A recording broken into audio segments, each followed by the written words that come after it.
Que ce soit les Bamileke, les Baoulés, les Peuls, les Bambara, il faudrait savoir que la plupart de ces peuples africains ont compris quelque chose de l'argent et de la richesse que les autres peuples véritablement africains n'ont pas compris.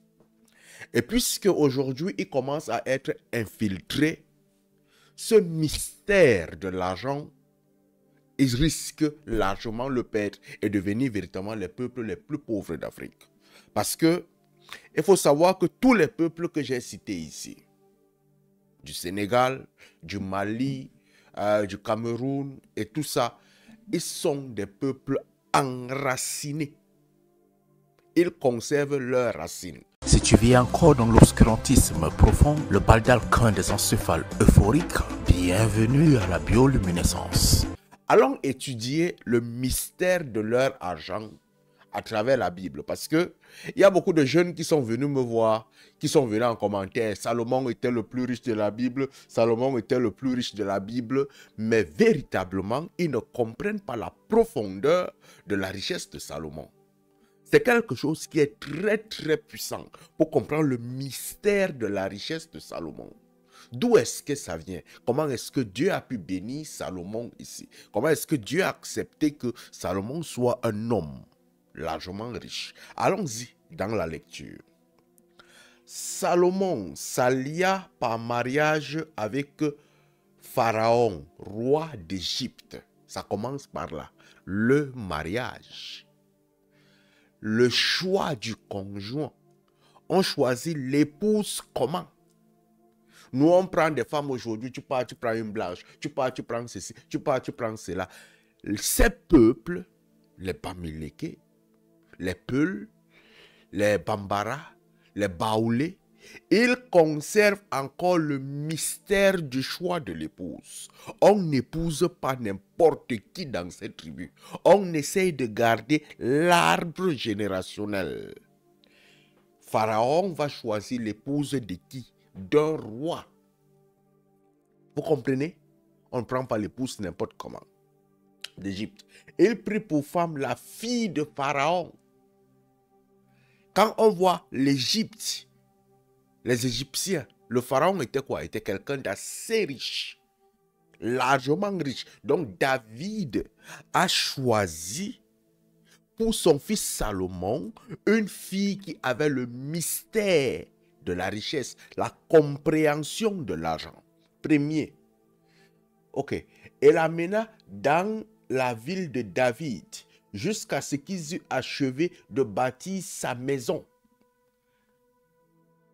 Ils ont fait quoi? On a construit une maison pour le couple.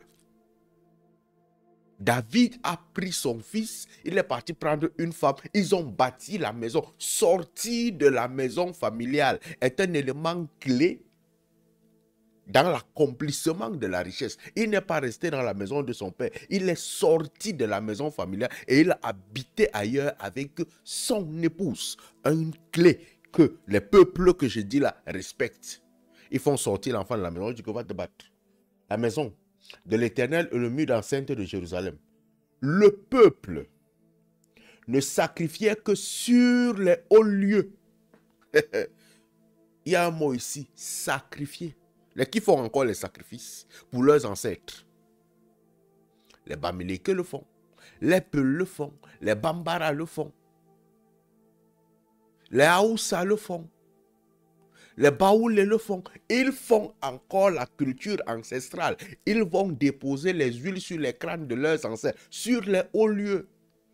Ce qu'on appelle les maisons, hauts lieux. Car jusqu'à cette époque, il n'avait point été bâti de maison au nom de l'Éternel. Qui a appelé Éternel ici? C'est leurs ancêtres. Ils respectent ça largement. Ces cultures Bamileke, ces cultures Baoulé, ces cultures Bambara. Ils respectent encore leur culture traditionnelle. Salomon aimait l'Éternel et suivait les coutumes de David, son père.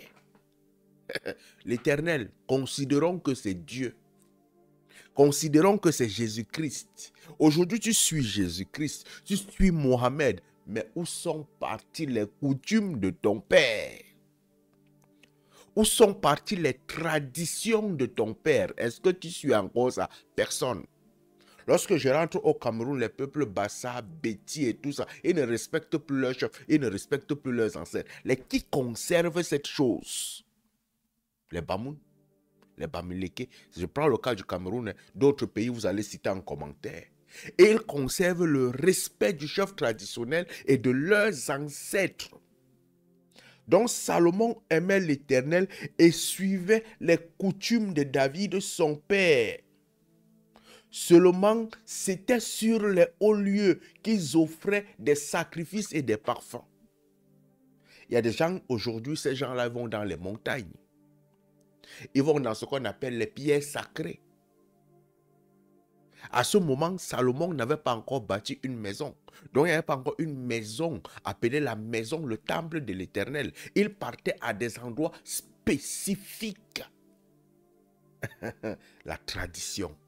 La tradition. Il respectait la tradition de quoi? De son père. Vous aujourd'hui, vous dites, Seigneur Jésus, on est venu vous enseigner que vos traditions, c'est la sorcellerie. Vos cultures, c'est la sorcellerie. Mais vous êtes pauvres. Mais il respectait qui? L'Éternel, considérant que Dieu. Mais en conservant quoi? Les traditions de son père. Oh là là. Le roi se rendit à Gabaon pour y sacrifier. Le roi se rendit à Gabaon pour y sacrifier. Sacrifier quoi? Les moutons, les bœufs, les animaux et tout ça. Ce qui veut dire qu'il faisait des sacrifices. Car c'était le principal haut lieu. Salomon offrit 1000 holocaustes sur l'autel. Les Bamileke offrent 1000 holocaustes sur les crânes de leurs ancêtres. Vous ne respectez pas ça. Vous dites que non, ce sont des sorciers. Le mystère du sacrifice. Le mystère du sacrifice. Pour pouvoir comprendre la richesse. Le mystère de partir au village. Pour pouvoir comprendre la richesse. Le respect, le mystère de respecter l'ancêtre. De respecter les vieux. Pour pouvoir comprendre la richesse. Les Chinois sont dedans. Hein. Les Japonais sont dedans. Hein. Nous, peuple déraciné, trop Jésus-Christis, trop Mohammedis, nous sommes à quel niveau? Ok. Il y a même des musulmans que j'aime. Ils sont là, ils respectent les traditions, mais ils conservent leurs rites et leurs coutumes. Ok, à Gabon, Salomon répondit, tu as traité avec une grande bienveillance ton serviteur David, mon père, parce qu'il marchait en ta présence et dans ta fidélité, dans la justice, dans la droiture, de cœur envers toi. Attends. À Gabaon, l'Éternel apparut en songe à Salomon pendant la nuit. Et Dieu lui dit, demande ce que tu veux, je te donne. C'est parce que Salomon était parti au respect des ancêtres dans le haut lieu. Il a donné les parfums, il a fait des sacrifices que l'Éternel vient maintenant le parler pour lui dire que j'ai vu tes sacrifices, j'ai vu le respect de ton père, j'ai vu ceci. Maintenant, tu peux demander ce que tu veux et je te donnerai. Ah, le mystère de la richesse. Oh là là. Salomon répondit, tu as traité avec une grande bienveillance ton serviteur David, mon père, le respect du père. Il y a une partie dans la Bible qui dit souvent, honore ton père et ta mère, afin que tes jours durent longtemps sur la terre. C'est une bénédiction, c'est le seul commandement avec une promesse. Mais beaucoup de jeunes aujourd'hui voient son père comme un déchet. Ils l'insultent, ils ne le respectent pas. On se dit que non, on est occidentalisé, on est trop allé à l'école que nos parents, on s'en fout pas mal d'eux. Mon père, parce qu'il marchait en ta présence, dans la fidélité, dans la justice, dans la droiture de cœur envers toi. Tu as conservé cette grande bienveillance et tu lui as donné un fils qui est assis sur ton trône. comme on le voit aujourd'hui. Maintenant, l'Éternel, mon Dieu, tu as fait régner ton serviteur à la place de David, mon père, et moi je ne suis qu'un jeune homme, je n'ai point d'expérience. L'humilité. Combien sont encore humbles?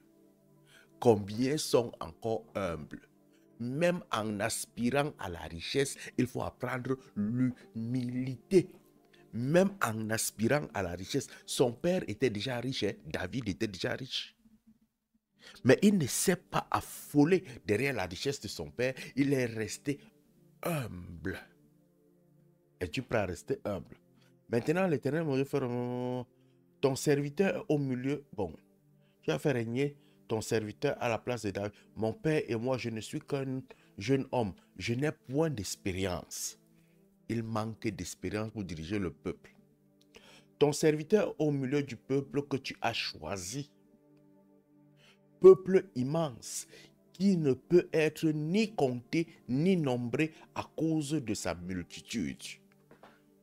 Bamileke font beaucoup d'enfants, les Peuls font beaucoup d'enfants, les Peuls font beaucoup d'enfants, les Bambara font beaucoup d'enfants, les Baoulés font beaucoup d'enfants. Accorde donc à ton serviteur un cœur intelligent. Il n'a pas dit à Dieu qu'accorde-moi l'argent pour juger ton peuple. Il y a un mystère dedans de guide. Es-tu prêt à être le guide du peuple? Es-tu prêt à être accompagné? Es-tu prêt à être le leader? Es-tu prêt à te sacrifier pour eux? Salomon demande à Dieu un cœur intelligent pour juger ton peuple, pour discerner le bien du mal, pour leur accompagner vers la progression. Car pourrait juger ton peuple, ce peuple si nombreux, il demande quoi à Dieu?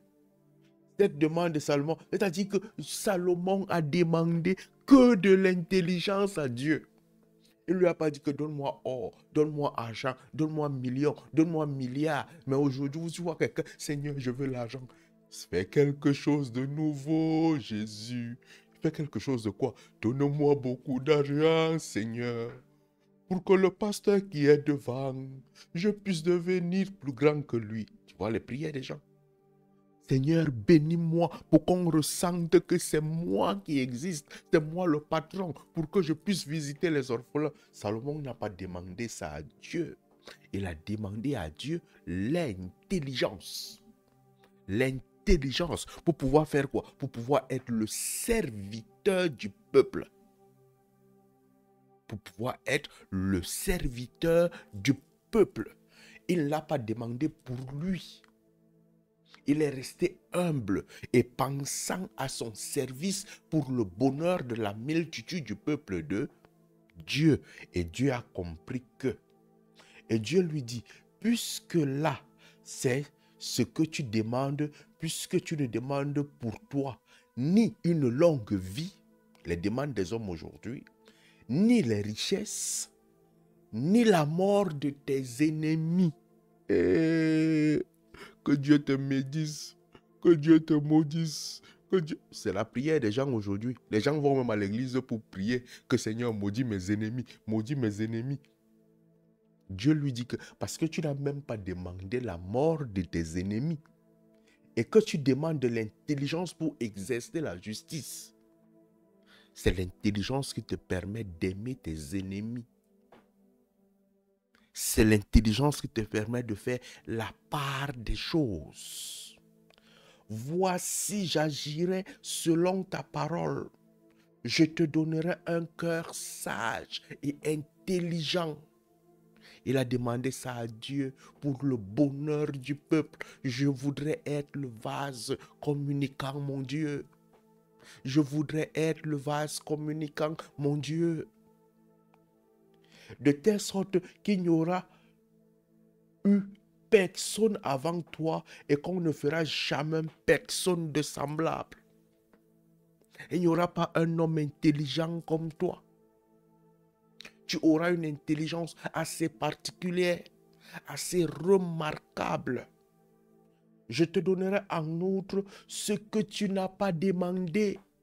Dieu sonde les cœurs et les rangs. Il a compris la profondeur. Il a compris que s'il te donne la richesse, tu es capable de partager. Tu es capable de prendre soin. Tu es capable d'être le vase communicant. Parce que si tu étais parti devant lui, lui dis que Seigneur, tue mes ennemis, tu ne penserais jamais à prendre tes richesses pour pouvoir donner aux ennemis, à soutenir ceux qui ont besoin. Parce qu'à partir de cet instant, tu devrais toi-même comprendre qu'avec mon orgueil, au lieu que Dieu finisse avec mes ennemis, je peux finir avec eux parce que j'ai le pouvoir financier.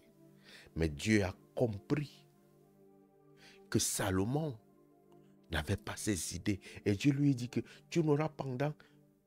C'est-à-dire que les richesses et la gloire, de telle sorte qu'il n'y aura pendant toute ta vie aucun roi qui soit ton pareil. Et si tu marches dans mes voies, en observant mes lois et mes commandements, comme l'a fait David ton père, je prolongerai tes jours. Fini. Allez lire vous-même pour comprendre le mystère profond de la richesse. Le mystère profond de la richesse. Le respect de vos ancêtres, le respect de l'Éternel, le respect de vos coutumes, le respect de vos rites, l'humilité. L'humilité, l'amour. Respectez vos parents, respectez Dieu, respectez vos coutumes, soyez humbles, soyez ouverts. Et Dieu ouvrira les portes des enclumes de vos richesses. Il n'y a pas de mystère, il n'y a pas de magie dans ça. C'est trop simple. Apprends ces choses et tu verras le changement dans ta vie. Allume ton cerveau, mon frère.